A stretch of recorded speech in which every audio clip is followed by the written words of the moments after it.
Hey, happy Saturday to everyone. Hope you're having a good weekend so far. I picked up a few new things last week. I don't know if you can hear it again, but my voice seems to be disappearing again. The stupid flu keeps coming and going, and just when I think it's over, it comes back. I don't feel too bad, but my voice is sore and stomach was a bit upset last night. I don't know, whatever. It is what it is. Anyway, so I picked up a few new things last week and thought I'd do a video. I've seen this come on sale periodically throughout the year at Princess Auto, and I highly suspect that Princess Auto, for everything sold at Princess Auto, there's probably the same thing sold at Harbor Freight. They have a lot of similarities in brands and stuff. Princess Auto is basically just a retailer that imports cheap stuff and sells it, some decent, some not so decent, much like Harbor Freight. And I'm sure they probably have this there. But this goes on sale periodically throughout the year for, is it 39? I believe it's 39 bucks. And just a little wire container. You can mount it on a wall or it sits on a table, whatever, workbench.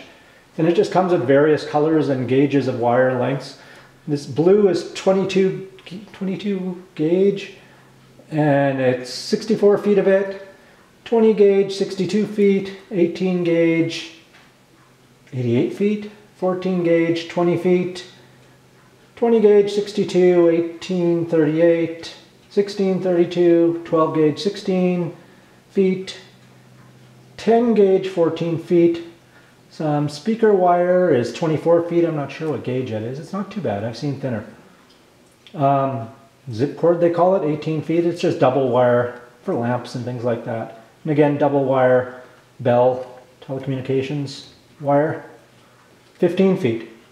And for 39 bucks, it's a pretty good deal for all that wire. I don't do a whole lot of wiring, so that should last me a while. And you can just buy spools to replace them as you need them. Some of them probably won't get used at all, and others will probably get used lots, you know, like red and black wires, and the thicker gauges will probably get used a lot. But for that price, it's good to have around. Another thing I grabbed was a vacuum pump thing, and it just screws on, and it was 10 bucks. It screws onto it won't now. Just a Schrader valve in there, so it gets a good connection. It's actually better quality than I thought it would be. I just thought it would just stick in there, but it's actually a Schrader valve that the pump screws into. And has the little plastic tank. I'm not sure how many liters that is, or quarts. It has a good pump and it gets decent suction, so. Mainly I wanted it for draining oil in small engines and things like that. I suppose brake fluids when you're doing brakes and things like that. It says it'll do gas. I don't plan on draining much gas, but like I said, mostly oil in small engines. For 10 bucks, came with the funnel. So that's cool. Also grabbed a pickle fork, short little pickle fork. This was 11 bucks.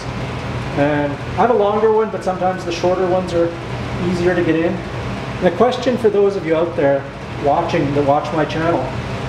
I'd like to grab a set of pickle forks for my air hammer. How many of you guys out there have them?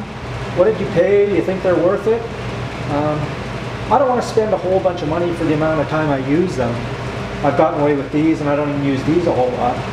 But I imagine the air hammer ones would be quite a bit better. So let me know what you paid for them and how often you use them. What do you think about them? Another thing I bought were these 14-inch bolt cutters.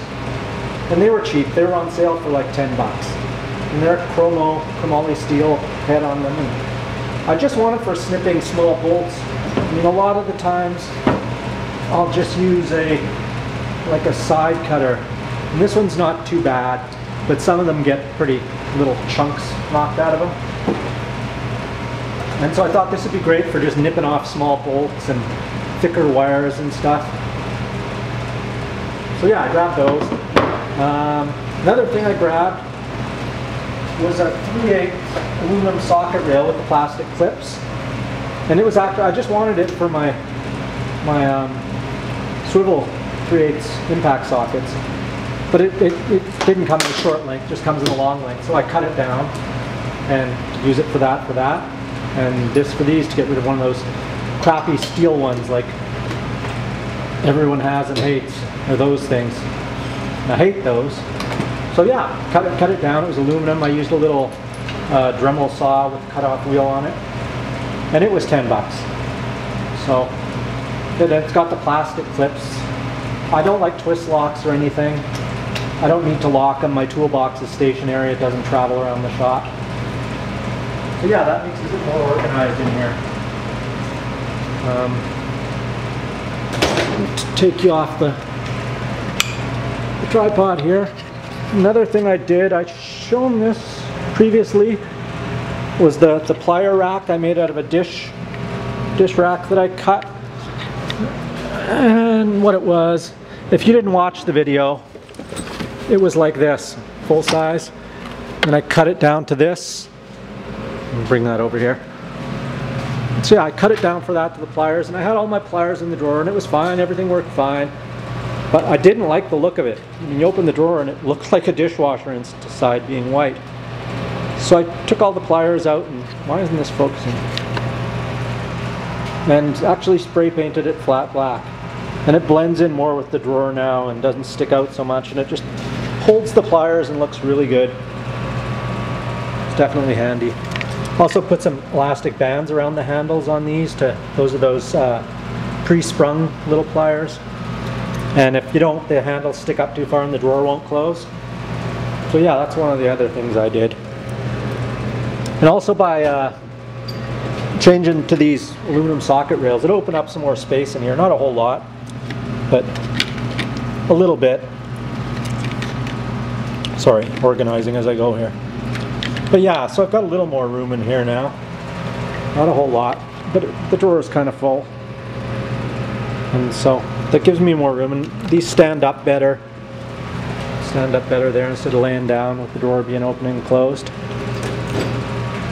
And so yeah, that's about it. Another question I want to pose to, I know a lot of my viewers, my subscribers, also have YouTube channels of their own. And so I want to ask you guys this question. One of the questions, a couple questions actually, is the camera I use is I'll get it in near there. It's a Canon Rebel, and it shoots fantastic still pictures, and the video quality is not bad, but the autofocus is a little slow for this kind of thing. I'm wondering what you guys use. I know some of you guys use a GoPro. How do you like it for making these YouTube videos? What's your suggestion for a reasonably priced camera that has, you know, good focus for, I don't want action shots or whatever. This isn't exactly action. It's a tripod I use. I try to use a tripod as much as I can because I'm kind of shaky here, as you can see. I have a mild case of Parkinson's. It's under control mostly, but I still shake a little bit. So, yeah, those are my questions. What camera do you guys suggest? And what? Oh, my other question. Sorry, I'm losing track of what I'm saying here. I was thinking of changing the name of my channel. Instead of just being Bruce L, I don't know, Bruce L's Garage, Bruce L's Shop. Something different that kind of designates it as a tool, garage, working on cars channel, rather than just my name, Bruce L. You know, wonder if you guys had any ideas. I don't want to just be like Bruce L's Garage or something, but I do want it to have my name in there, and it doesn't have to be L, it could be Bruce's Garage, I don't know.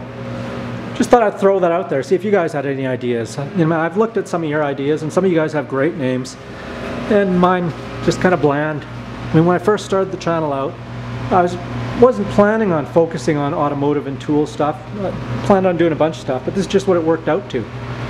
So, yeah, let me know your opinion on that also. That's about all I got to say.